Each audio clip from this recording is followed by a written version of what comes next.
បាទសូមជម្រាបសួរបងប្អូនទាំងអស់គ្នាថ្ងៃនេះមកជួបជាមួយនឹងរឿងចម្លែកថ្មីមួយទៀតហើយដែលធ្វើឲ្យក្រុមអ្នកវិទ្យាសាស្ត្រត្រូវចំណាយពេលជាង27ឆ្នាំនៅតែពុំអាចបកស្រាយបានពាក់ព័ន្ធជាមួយនឹងបាតុភូតដែលពុំគួរឲ្យជឿមួយនេះបាទគឺនៅថ្ងៃទី20ខែធ្នូឆ្នាំ1980អាកាសធាតុធ្លាក់ត្រជាក់រហូតដល់ទៅដក30អង្សាសេហើយជីនដែលមានអាយុ19ឆ្នាំបានបើកបររថយន្តពីផ្ទះរបស់នាង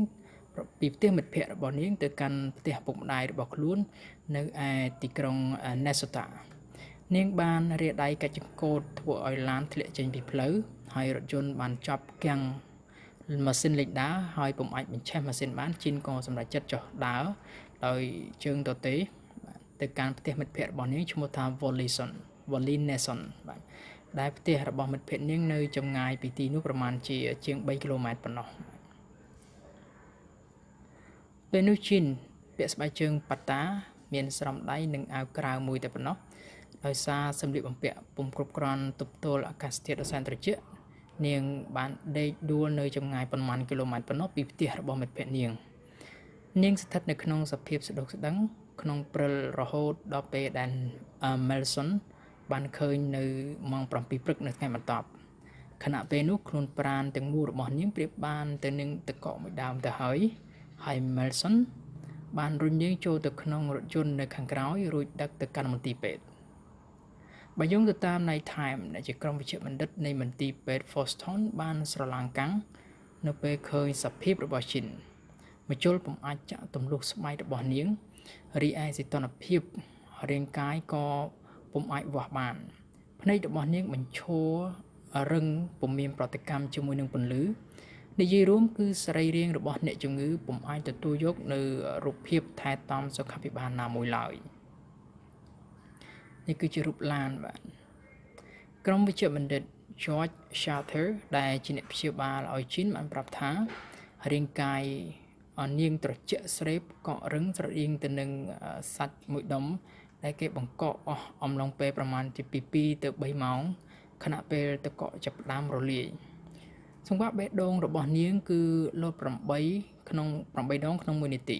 កម្ដៅរាងកាយនៅត្រឹមប្រហែលជា20អង្សាសេតែប៉ុណ្ណោះក្រុមវិជ្ជបណ្ឌិតពិតជាគ្មានលទ្ធភាព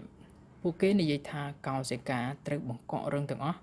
គ្រឿងក្នុងកំពុងត្រជាក់បន្តិចម្ដងពុំអាចអនុវត្តមុខងារបានសូម្បីតែខួរក្បាលក៏ពុំអាចសង្គ្រោះបានដែរជីនពិតជាគ្មានសង្ឃឹមអ្វីបន្តិចសោះប្រការតែមួយគត់ដែលអាចធ្វើបានគឺដណ្ដប់ភួយឲ្យនាងបំណងបង្កើនកម្ដៅរាងកាយដល់ម៉ោង11:00នាទីជីនបានចាប់ដើមកន្ត្រាក់ហើយក៏បានដឹងខ្លួនបន្តិចម្ដងប្រការដែលនេះជាប្រការមួយដែលគេនឹកស្មានពុំដល់រហូតដល់ពេលយប់ដៃរបស់នាងចាប់ដើមមានចលនាមកទល់នៅថ្ងៃទី3ជើងរបស់នាងក៏អាចកម្រើកបាននាងបានបន្តទទួលការព្យាបាលប្រមាណជា49ថ្ងៃទៀតក៏បានជាសះស្បើយទាំងស្រុងហើយពុំមានការវះកាត់អ្វីចោលទាំងអស់មកទល់នឹងពេលនេះគេពុំអាចយល់បានថាគឺដោយសារតែយន្តការណាមួយដែលធ្វើឲ្យនាងអាចជាសះស្បើយបានក្រោយពីរងស្ថានភាពបង្កករឹងបែបនេះឡើយករណីរបស់ជីនហាលីតបានក្លាយទៅជាអាថ៌កំបាំងមួយចំពោះវិជ្ជបណ្ឌិតសម័យទំនើបនាពេលបច្ចុប្បន្ននេះបាទនេះគឺជារឿងចម្លែកមួយពាក់ព័ន្ធជាមួយនឹងក្មេងស្រីម្នាក់ដែលគាត់បានបើកឡានទៅហើយម៉ាស៊ីនឡានរបស់គាត់ក៏ចាប់គាំងបើកទៅមិនរួចដោយសារតែអាកាសធាតុត្រជាក់ពេកគឺរហូតដល់ទៅដក30អង្សាសេហើយធ្វើឲ្យចង្កូតឡានរបស់នាងរេចុះពីផ្លូវហើយនាងក៏សម្រេចចិត្តដើរដោយសារតែឡានមិនអាចបើកទៅរួចដើរទៅកាន់ផ្ទះរបស់ពុកម្ដាយនាងត្រឡប់មកពីផ្ទះមិត្តភ័ក្តិហើយដោយសារតែអាកាសធាតុត្រជាក់ពេកនាងក៏ដេកដួលនៅលើទឹកកកនោះតែម្ដងហើយមិត្តភ័ក្តិរបស់នាងបានឃើញនៅថ្ងៃបន្ទាប់មកគឺរាងកាយរបស់នាងបានកកវាស្ទើរតែដូចទៅនឹងទឹកកកមួយដើមទៅហើយក៏បានបញ្ជូនទៅកាន់មន្ទីរពេទ្យគ្រូពេទ្យក៏អស់លទ្ធភាពក្នុងការព្យាបាលដែរក៏ប៉ុន្តែបន្តិចម្ដងនាងស្រាប់តែអាចកម្រើកបានហើយរស់ឡើងវិញជាធម្មតាដោយពុំមានការព្យាបាលឬការវះកាត់អ្វីទាំងអស់នេះគឺធ្វើឲ្យក្រុមវិជ្ជបណ្ឌិតមានការឆ្ងល់យ៉ាងខ្លាំងដែលមនុស្សអ្វីស្ទើរតែលេងដំណើរការអស់ទៅហើយគ្រឿងក្នុងកកអស់ទៅហើយបេះដូងស្ទើរតែលេងដើរបាទគឺ8ដងក្នុង1នាទីគឺខ្សោយមែនទែន ក៏ប៉ុន្តែនឹងអាចជាសះស្បើយខ្លាចជាមនុស្សធម្មតាវិញបានបាទនេះគឺជារឿងមួយដែលមិនមែនជារឿងសាមញ្ញទេបាទភ្ជាប់ជាមួយនឹងរឿងចម្លែកមួយនេះខ្ញុំបាទសូមជូនរឿងចម្លែកមួយទៀតបាទពាក់ព័ន្ធជាមួយនឹងប្រទេសឥណ្ឌាបាទដកស្រង់ចេញអំពីសារព័ត៌មានខ្មែរ Note គឺគេដាក់ចំណងជើងថាចេះធ្វើទៅរួចប្រជាជនឥណ្ឌាបានបញ្ជូនសាច់ញាតិចាស់ឲ្យទៅជាចំណីខ្លះដើម្បីទទួលសំណងពីរដ្ឋាភិបាលបាទនេះគឺជាព័ត៌មានថ្មីតែម្ដងនៅប្រទេសឥណ្ឌានៅថ្ងៃទី5ខែកក្កដាកន្លងទៅនេះគេហទំព័ររបស់ Absolute Center បានរាយការណ៍ថាអ្នកភូមិក្រីក្រនៅក្នុងភូមិមួយដែលមានទីតាំងស្ថិតនៅតំបន់ Pilihit នៅខេត្ត Uttar Pradesh នៃប្រទេសឥណ្ឌាដែលជាតំបន់សម្បូរទៅដោយសត្វខ្លាបានបញ្ជូនសាច់ញាតិចាស់របស់ខ្លួនចូលទៅក្នុងព្រៃខ្លាយជាចំណីសត្វខ្លាដើម្បីទទួលបានសំណងពីរដ្ឋាភិបាលរឿងនេះត្រូវបានបង្ហាញដោយបុគ្គលិកនៃការិយាល័យគ្រប់គ្រងសត្វព្រៃឧក្រិដ្ឋកម្មនៅរដ្ឋ